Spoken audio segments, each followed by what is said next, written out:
The new league year is right around the bend, and let me tell you, this is kicking off way sooner than I thought it was going to. What is going on, everybody? My name is Colby, also known as Patriots Global, back here with another video. I appreciate you guys for clicking on today's video to hear me talk about some Patriots news. With the title, you can see we got some breaking news, and as soon as I saw this, I got the graphics ready. I made sure I got all the research ready, and I just got the live stream up to break down the latest news because the New England Patriots are signing free agent pass rusher slash edge rusher slash outside linebacker Harold Landry to a 3-year deal. Now, the terms of this deal, according to Tom Pelissero, is that it is, again, a 3-year deal worth $43.5 million with $26 million guaranteed, and the deal is worth up to $48 million through incentives. The first thing that I'm not even going to say about this deal is that I think that it is actually a bargain deal for the Patriots. And in a minute, we're going to break down what some of the top edge rushers are making on an annual value. And I think you're going to see that what the Patriots are getting for Harold Landry. We're going to talk about him a little bit too, his statistics, what he brings to the Patriots, his overall grades over the last few years. I think he came to New England knowing, hey, I'm going to get decent money, but I'm not going to New England to break the bank. I'm not going to New England to necessarily make the most money, but he is coming here because he knows he's going to be, one, utilized correctly, and two, reunited with Mike Vrabel. That's the big thing about this move. As soon as we heard the news that Harold Landry was going to be released from the Tennessee Titans, it was pretty much a done deal that he was going to come to New England. Now, he's only 28 years old, so there was some speculation on, okay, he's not at the end of his career, but he's reaching the end of his career. Does he want to get one more big, massive 4 or 5 year deal to make him one of the top 10, at the worst, top 8 highest paid edge rushers in the league? Maybe go out there and truly play for a contender. But instead, he understood the situation the Patriots are in and said, I just want to be utilized to the best of my ability, show the league that I am one of the best. And he knows that reuniting with Mike Vrabel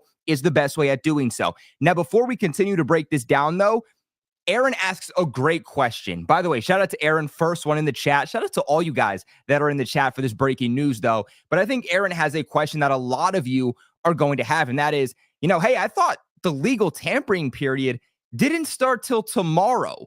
Why are there so many moves happening right now? Now, for those of you who don't know, the league is going absolutely crazy today, especially over the last few hours. Teams are re-signing players. You had Devontae Adams just sign a 2-year deal with the Rams, so he's officially off the board for the Patriots. But the reason that this move can be made is because Harold Landry isn't set to hit free agency. He was released. His contract was essentially scrapped up and thrown out the door, so he was immediately a free agent.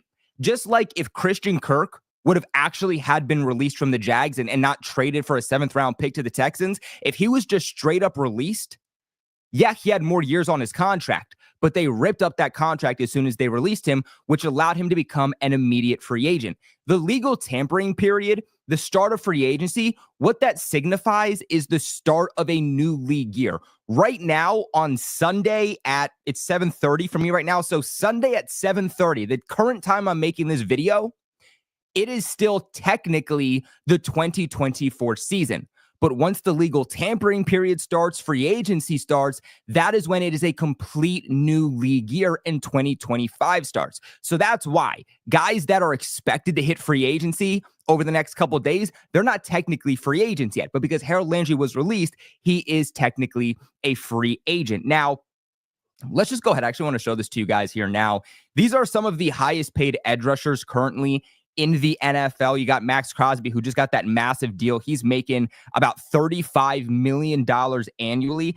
And if you look at the deal of Harold Landry, again, 3 years, $43.5 million, that would mean he's making on average about $14.5 million per year with the Patriots. Of course, he can make more if he hits the incentives, but just straight up at minimum, he's going to make at least $14.5 million for the Patriots. Now, again, it's not going to be broken up that way. He's going to have a different cap number over the next 3 years. We don't know what that number is going to be just yet. but on average, that's what we're looking at, which means he's going to be making about the same money as Arik Armstead from the Jags. I mean, you got guys like Bryce Huff getting paid more money, Jonathan Greenard getting paid more money.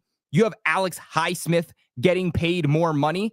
Again, I'm looking at the deal that you got for Harold Landry, and I can't believe that the Patriots didn't have to pay more. I thought they were going to have to pay $18-20 million in order to get this guy on the team. But again, because of those Mike Vrabel connections, I really think that that's why the Patriots are getting, dare I say, a little bit more of a bargain deal.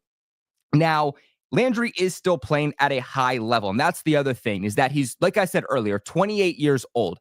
Edge rushers at this point in their careers are playing upwards into their mid-30s. You can get an edge rusher that's going to play upwards to 34, 35. So the Patriots giving him a 3-year deal. Landry is going to be about 31 years old by the time that he is set to hit free agency again. He'll still more than likely have enough football left in him to then go out and sign another contract, whether that's with the Patriots or another team. So I cannot stress enough that what the Patriots are getting here is going to help them both now and if they start contending within the next couple of years. This past season, according to PFF, Harold Landry's 9 sacks were tied for 16th in the NFL. His 26 run stops were ranked 6th in the NFL. His 12 tackles for loss were also tied for 6th in the NFL.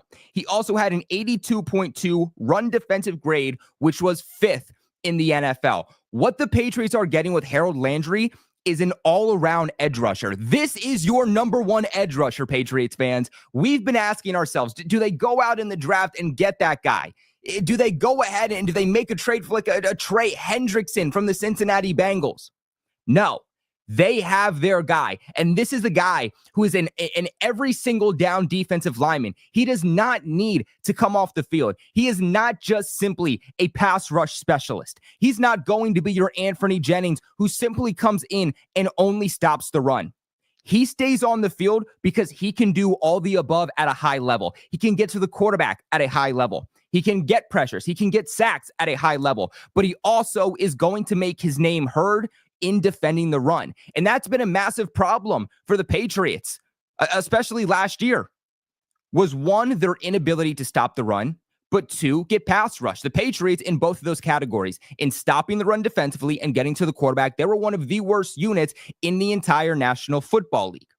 We've been saying that the Patriots need to find that next guy after Matthew Judon that is going to allow the rest of the guys on the defensive line to be put in favorable matchups, and they didn't have that. The Patriots were so predictable with what they were doing defensively. Why? Because of the personnel that they would go out and put on the field. And this is no disrespect to guys like Josh Uche or Anthony Jennings.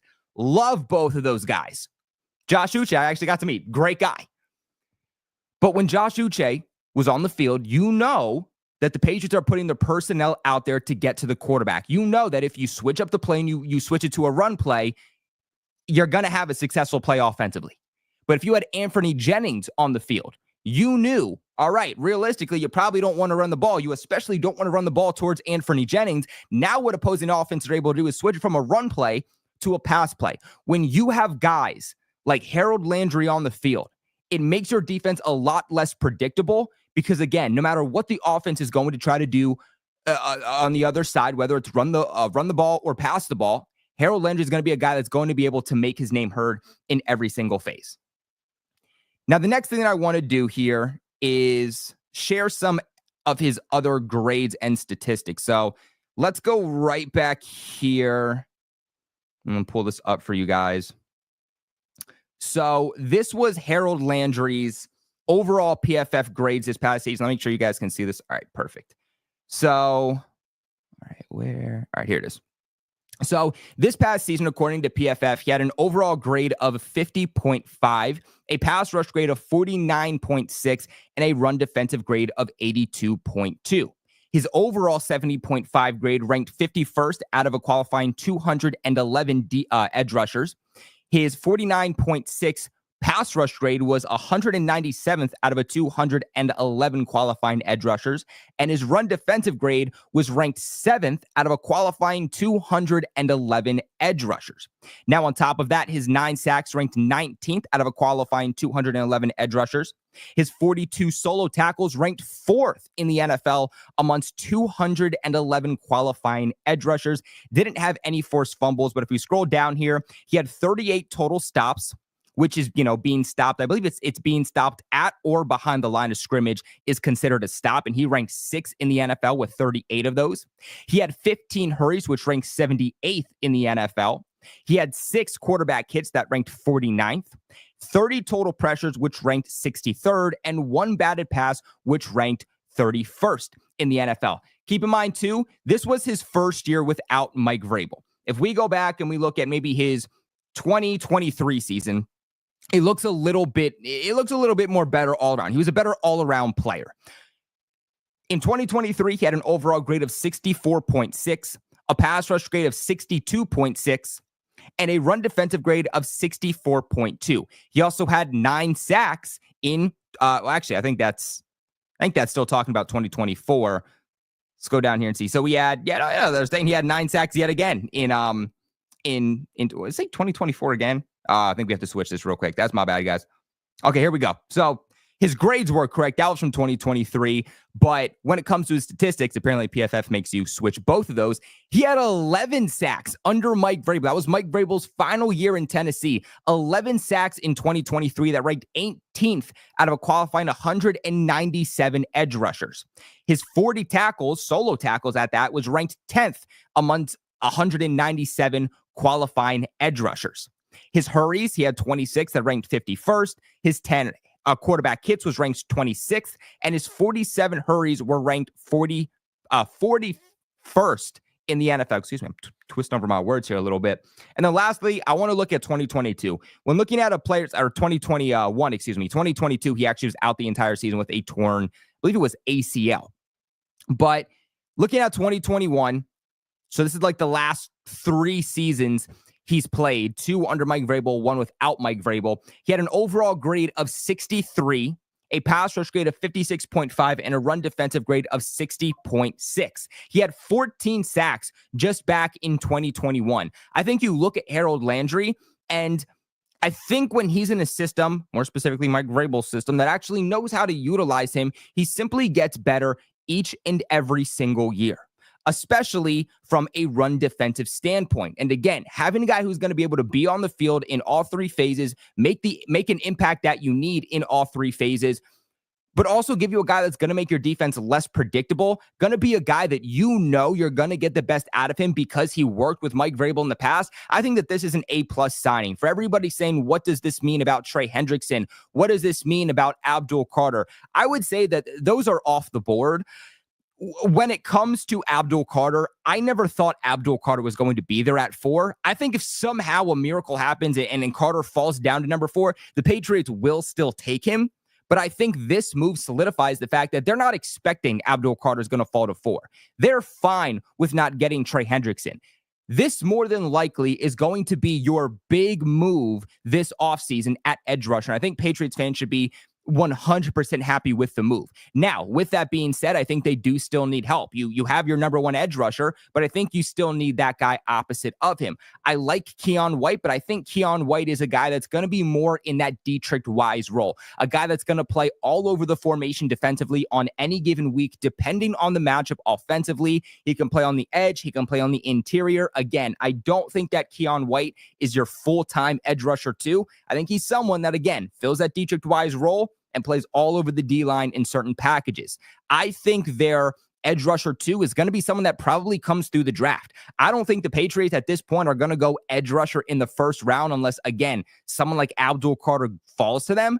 But maybe in rounds 2, maybe rounds 3, that's when the Patriots start to target edge rusher yet again, because this is one, if not the best edge class coming out of the draft that we have ever seen in the NFL.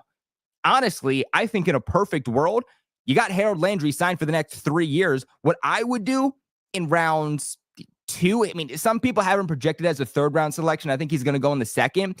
But if you can get Jack Sawyer, I would 100%, he's out of Ohio State. I would 100% pair Harold Landry and Jack Sawyer up. I think that would be a dynamic edge duo for the Patriots. But guys, this is where I kick it to you. What are your thoughts on Harold Landry to the New England Patriots? I'm a massive, massive fan of this one. Again, I think it made a ton of sense, but I also think that it doesn't get better. I'm looking at the edge rushers that were available. Harold Landry was that number one guy. There's Khalil Mack. Khalil Mack might even be retiring, so I don't know how much of an option he was. He's also up there in age. You also had Bosa, right? Bosa was just released by the Chargers a couple of days ago.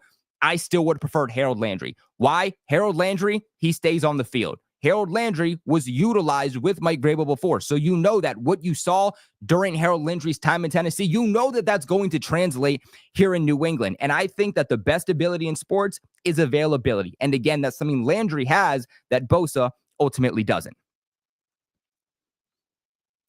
Got my boy Shamari's NFL YouTube channel coming here with a $2 donation saying Landry pickup with will give the Pats a huge boost. 100% agree. Like we said, Mike Vrabel believes that the Patriots, they need to build through the trenches. That's what the Patriots' main focus was going to be this offseason and is going to be, is to address the defensive line. You got your number one edge rusher. Now you go out there, you get Milton Williams, you get your number one, number two defensive tackle. Hopefully Christian Barmore comes back and you have a dynamic duo in the interior. Harold Landry as your edge rusher one. Keon White, who can play on the outside, also play on the inside. Find his favorable matchups, because when Keon White rushes from the interior, he's actually one of the best interior rushers in the entire National Football League.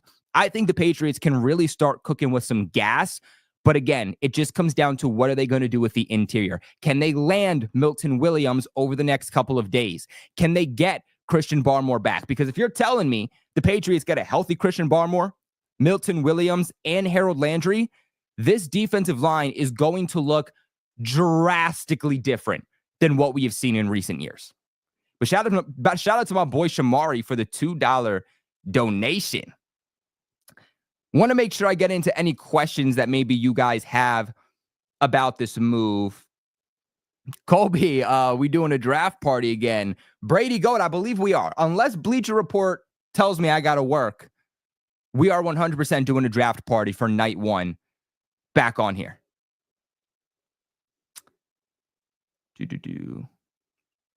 My boy S27 says Bosa probably would have been better. Now, again, I know a lot of Patriots fans wanted Bosa. I think Bosa's a good player, but I think at this point in Bosa's career, I feel like he's more of an edge rusher too.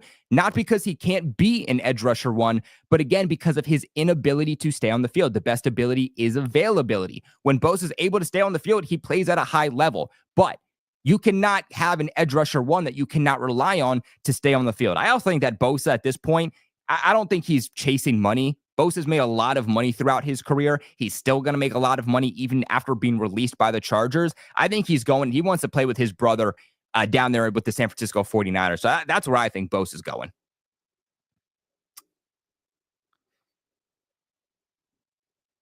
But the other thing that I wanted to get into here is another move that the Patriots made. The Patriots made two, I would say, pretty big moves within a 30, 45-minute span. And that is the New England Patriots are also re-signing one of their key pending free agents. Now, New England, they don't really have a lot of big free agents. You know, they, for the most part, signed all of their pending free agents for this offseason this time last year. So they might not have made a lot of big moves in free agency last offseason, but they made sure that their key players sticked around. Honestly, Austin Hooper, Dietrich Wise, Jonathan Jones, those are the biggest, pending free agents that the Patriots have left. And I would say that Austin Hooper was at that top of the list for me. Austin Hooper is re-signing with the Patriots on a one-year deal worth $5 million. The deal is worth up to $7 million through incentives. What this means for Austin Hooper is that he's getting a little bit of a pay bump compared to what he got last year. When the Patriots signed him last year under Elliott Wolf, they had signed him to a one-year deal. it was worth about $3.5 to $4.5 million. So with this deal, he's actually getting a bit of an increase. And I think Austin Hooper deserves this. One of my big things that I want to say is that I think Austin Hooper is going to thrive as much with the Patriots in 2025 as he did 2024. Now, everybody's saying, oh, well, it's a different scheme. It's a different system. It's a different head coach. Quarterback is the same. And that's one of the big things. Talk about Drake May here in a second, his connection with Austin Hooper. But I don't understand this thought process that because the scheme is switching, that all of a sudden Austin Hooper's just not going to be good for the Patriots like he was last year. Do we all understand this system that Josh McDaniels runs? He runs a heavy 12 personnel offense with 2 tight ends. I mean, think back to some of the most iconic years with Josh McDaniels and Tom Brady. Rob Gronkowski and Aaron Hernandez, Rob Gronkowski, Dwayne Allen, Rob Gronkowski, Martellus Bennett, Hunter Henry, and Mike Gesicki. Oh, I guess that wasn't Josh McDaniels, but Hunter Henry and Jonnu Smith, that was Josh McDaniels. So again, we know that Josh McDaniels loves to operate within that 12 personnel, loves to operate within those 2 tight end sets. With that being said, you have to have 2 very good tight ends, and that is what they're getting here. Even if you want to look back to recent history, even when Tom Brady wasn't here, they ran a lot, again, of that 12 personnel between Hunter Henry and Jonnu Smith. So there is still a big, big role for Austin Hooper to fill. Maybe even a world in which the way he's implemented and the amount he's implemented might actually be more in the offense this coming season compared to what it was last year. In fact, let me real quick see what Austin Hooper, his overall usage was for the Patriots last season in terms of overall snap count. So according to this, last season, Austin Hooper played 53% of the Patriots' offensive snaps. It wouldn't surprise me if he's playing about that much, if not a little bit more. I could see Austin Hooper playing 65% of the Patriots' offensive snaps, just given the type of system that McDaniels is going to run. And I was a little bit worried that the Patriots might not get back Austin Hooper just because I thought he was going to have a pretty decent market. He used to be a Pro Bowler. He was a 2-time Pro Bowler at one point in his career, one of the best tight ends in the NFL. Then he started to go to multiple different organizations. He started to fall off, and league-wide, he became more of a tight end 2 than he was a tight end 1. But he came back to the Patriots, and he had a bit of a resurgence, right? He plays in a total of 17 games. He starts in 8 of them. He's targeted 59 times, 45 receptions, 476 yards, 10.6 yards on average, and 3 touchdowns. There were multiple games where we're coming out saying Austin Hooper was the Patriots' number 1 tight end. Again, as many struggles as New England's offense had last year, the tight ends were not one of them. Hunter Henry, Austin Hooper, every given week, on any given week, those guys were simply one of the only, if not the only upside that we would get from the offense. I also wonder if Austin Hooper could look even better with the Patriots in 2025 when it comes to his overall statistics, because if Drake May has more time to throw, his passes are going to be more accurate. He's going to be able to target his players a little bit more downfield, which is where we know he likes to operate. What do we also know about Drake May? Drake May loves to operate in between the numbers, loves to operate with his big body tight ends down the seam.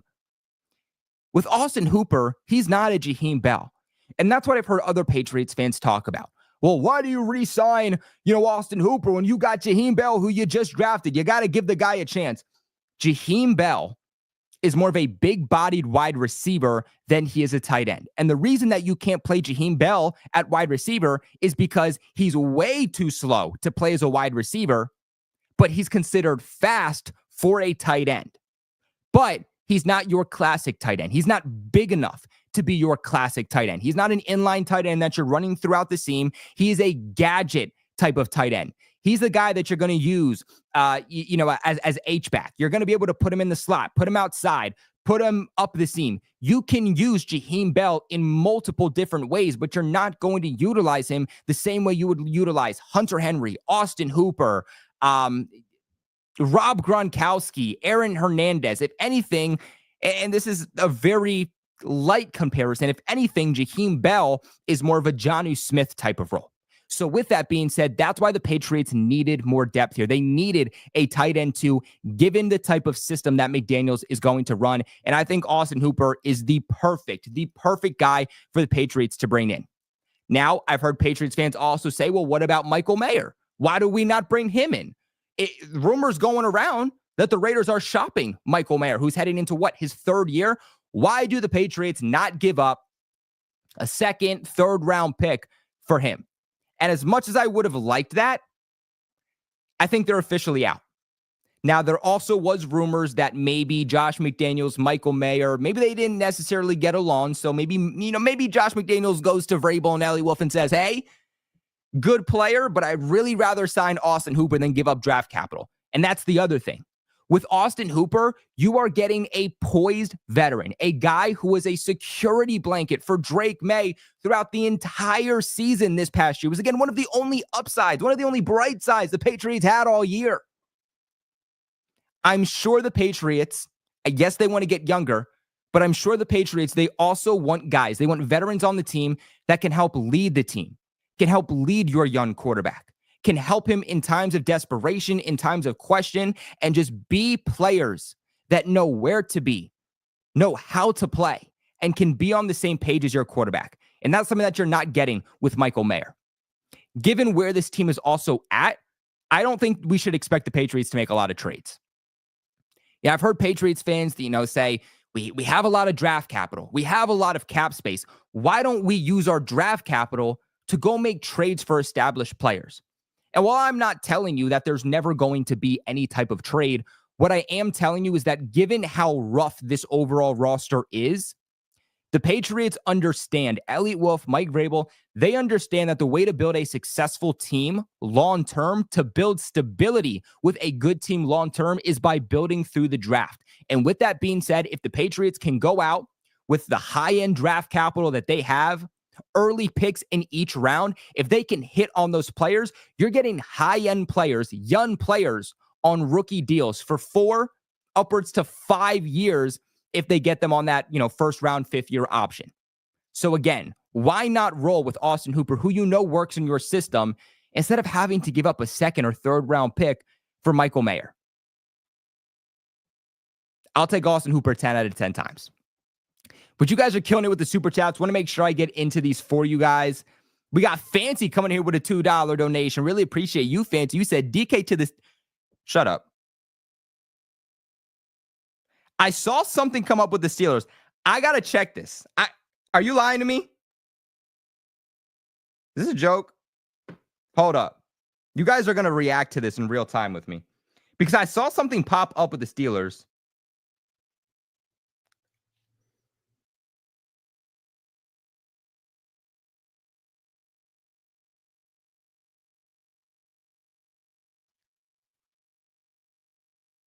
Oh.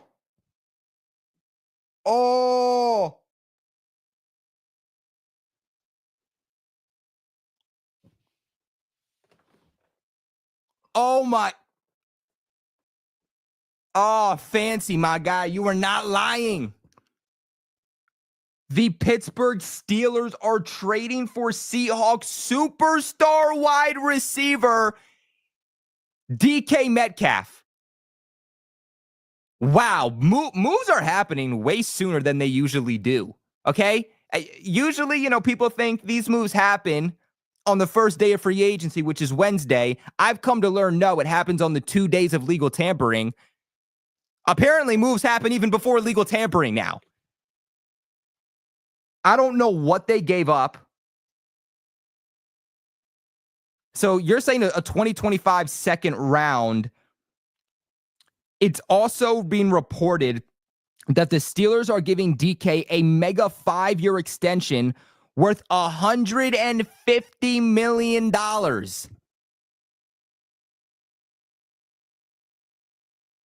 Another wide receiver one off the board for the Patriots. So, guys, to quickly update you, DK Metcalf officially off the board, traded to the Pittsburgh Steelers. You also have Devontae Adams off the board. 2-year deal signed about an hour ago with the Rams. I was going to make a video talking about how there's a lot of options for the Patriots at wide receiver 1. And those are very, very, very quickly dwindling down. Now, for those of you wondering, how did the Patriots get outbid for this? Because I think that's going to be one of the big questions. How did the Patriots get outbid for DK Metcalf? It makes no sense. The Patriots backed out. Now, there was a report that came out, I want to say it was about a day ago, that there was a team that was pursuing DK Metcalf that was willing to pay him, but was not willing to give up more than a 3rd-round pick. It sounds very obvious that that team was the New England Patriots. So from what I understand from this situation, the Patriots wanted DK Metcalf. They were in on DK Metcalf. They would have paid DK Metcalf, but they were not willing to give up any more than a 3rd-round pick for him. If the Patriots would have offered the Seahawks a 2nd-round pick, the Patriots have a higher 2nd-round pick.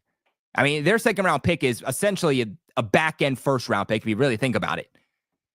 But to them, that was too sweet for what they'd have to give up for DK Metcalf. And I think a lot of people are going to be upset about this, but I also understand it. I like DK, but DK also doesn't exactly fit the Josh McDaniels system, especially for a guy who has some character concerns. He very, very vocally did not want to come to the New England Patriots. Again, I still would have made the move. I'm not going to be picky at a wide receiver 1 at this point. Just freaking give me a guy. But A.J. Brown makes more sense for the Patriots if they can get him. Brandon Ayuk makes more sense for the Patriots if they can get him. It sounds like, again, where the Patriots are at this point is we don't want to give up high draft capital because that's draft capital we want to use to get younger and get low-end contracts for high-end players. DK Metcalf officially off the board. Wow. Just a day after we did a live stream talking about DK to the Patriots, and he goes off to the Steelers. It was Daniel Jeremiah who had said a couple days ago on the Pat McAfee show, the league expects DK to get traded to the Patriots. Apparently not. The Patriots aren't getting DK because DK said no to the Patriots. The Patriots are not getting DK because the Patriots took themselves out of the running for DK. Wow, I did not see that one coming. If anything, I thought it would be like the Chargers. My boy DF Forever comes in with a $5 donation saying, filling in the gaps. I told everyone at the end of the season, you will have the cap space, to fill gaps. Get talent. I predict New England moving back 5 to 7 spots in the draft. I think it would make a ton of sense, right? If Travis Hunter or Abdul Carter's there, good chance that they end up going there. If Abdul Carter's not there, I'm going to be completely honest with you guys, I'm trading back. I don't care who's there. If Abdul Carter, who I consider the best player in this entire draft, if Abdul Carter is there, you take him. If he's not, you trade back. You pick up extra draft compensation. You get an extra, 2nd, 3rd round pick. Maybe depending on how far you trade back, maybe you get an extra, 1st round pick for the future. And then you can use those draft picks to start making trades. You can use, by trading down, you can use that extra 1st round pick, that extra 2nd round pick to make a trade like this, to go get your DK Metcalf on the offensive side of the football. So that's why I would trade down, and depending on what they do in free agency, maybe you go Kelvin Banks, maybe you still go Will Campbell, who we know that they do still like, despite his arms being short. Reports say the Patriots do still view Will Campbell as a tackle, again, despite the short arms. Maybe they decide to go interior of the defensive line if they can't land Milton Williams. But again, I really think that the Patriots should trade back, given how this draft is. I feel like there's not a lot of blue chip players early on in the draft. And Elliot Wolf said it best himself. They feel that the meat and bones of this draft is actually in the middle of the draft, in the later rounds, and not in the beginning of the 1st round. So it would make a lot of sense why they would want to get extra draft capital. My boy Trey Rules comes in here with a $2 donation saying, when can we start the fire Elliott Wolf chants? I would give him another year, right? I understand that last offseason was pretty rough. I think you also have to understand the circumstances that Elliott Wolf was put in last year. And I know that this is a bit of a hot take. Nobody wants to hear it, but like, who was coming here last year? You know what I'm saying? I mean, year one of Elliott Wolf, nobody knew anything about him. Year one of Gerard Mayo, nobody knew anything about him. He wasn't even a coordinator. He went from linebackers coach to head coach. The Patriots didn't have a quarterback. They had no talent. No player was going to want to come here to a team that literally was not established in the slightest. Now, there are some things that I think he should have done different, but Elliott Wolf also acknowledges that. Something that is going to hurt Elliott Wolf, not necessarily hurt him, but something that's going to be different for Elliott Wolf this year around compared to last year is that he has Mike Vrabel on his ass. Mike Vrabel, Stretch, those guys are not going to put up with Elliott Wolf sitting there and doing nothing. Elliott Wolf, Mike Vrabel, both have also come out and said this is going to be a collaborative effort. Mike Vrabel would not have come here if it was Elliott Wolf making all the decisions. So with that being said, I think that we should expect the Patriots to be more aggressive this offseason than last offseason. But I think the Patriots are also going to want to be smart. I think Vrabel, Wolf, Stretch, I think they all understand that, yes, they have you do have the worst roster in the NFL. Yes, your fans, they want to start winning again. But let the Tennessee Titans be a beautiful example. They were a team that completely restarted last offseason. But yet they went out in free agency and the draft and trades, and they tried to immediately win. They gave out bad contracts because they said, we need to win right now. What happened? It didn't work out for them. In fact, it went so bad, they have the first overall pick. And now they're giving out bad contracts. They got the first overall pick. It didn't work out for them. It's going to be hard for a team like the Tennessee Titans to turn things around and start succeeding because they gave out those bad contracts. And that's exactly what Wolf and Vrabel and Stretch, that's exactly what they're trying to avoid. You need to get talent. You need to be aggressive, but you also need to be smart to not I want to say overpay, because the Patriots are going to have to overpay on players, but you want to be smart not to significantly overpay than the value that you're going to ultimately get. My boy 4Nation with a $1 donation. Shout out to my boy 4Nation. Fancy with a $2 donation saying, I'm all in on Chris Godwin. This is all we got left. Look, up until this point, this is 8:10 on Sunday the 9th. Up until this point, Chris Godwin has not been re-signed. So I still think Chris Godwin goes back to the Buccaneers personally. I've seen this story so many times. Michael Pittman, we could just, we could get him. Nope, back. Mike Evans, well, just let us talk to him. Nope, he goes back. Every time a good free agent wide receiver is expected to hit free agency, those guys just always go back to their team. So I do still think Chris Godwin will be a Buccaneer, but one thing the Patriots can do with Chris Godwin as long as he gets to tomorrow at 12? Yeah, tomorrow's 12. So the legal tampering period begins at 12. Free agency on Wednesday begins at 4. But as long as Chris Godwin does not get re-signed from this point that I'm making this video to 12 p.m. tomorrow, the Patriots can talk to him. That doesn't mean he's going to want to re-sign, but they can talk to him. And they're not tampering because they're actually legally allowed to talk to him. And they can say, look, you might want to go back to Tampa Bay. They might be giving you a contract right now. But at the very least, hear us out. They're going to give you a 3-year deal, giving you $20 million a year.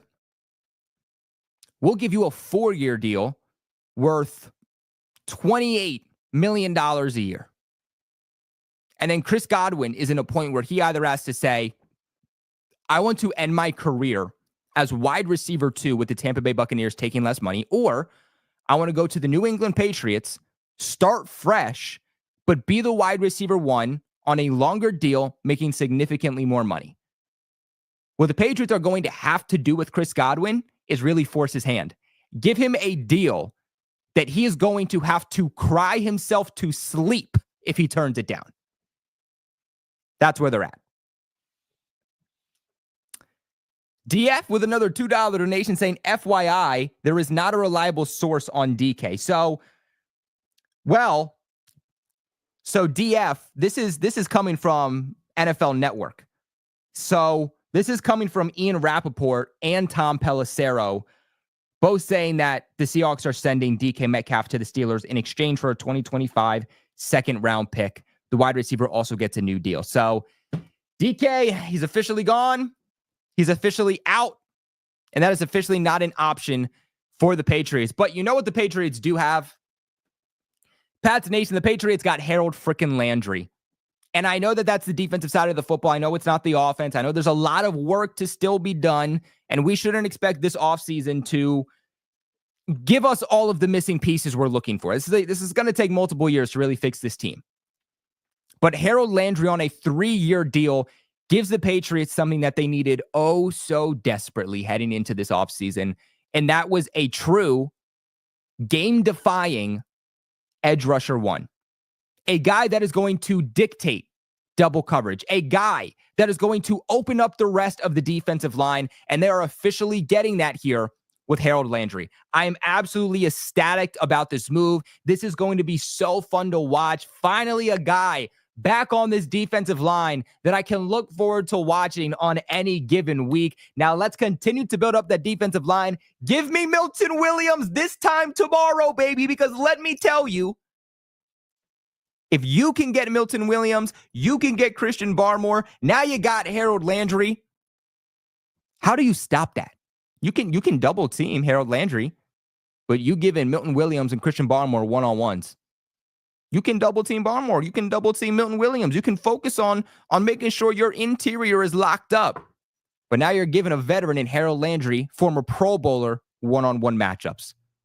Mike Vrabel, welcome to the New England Patriots. Guys, as always, I appreciate you so much for clicking on today's video to hear me talk about this move, break down the Harold Landry signing and the Austin Hooper extension. What are your guys' thoughts on these moves? Let me know in the comment section below.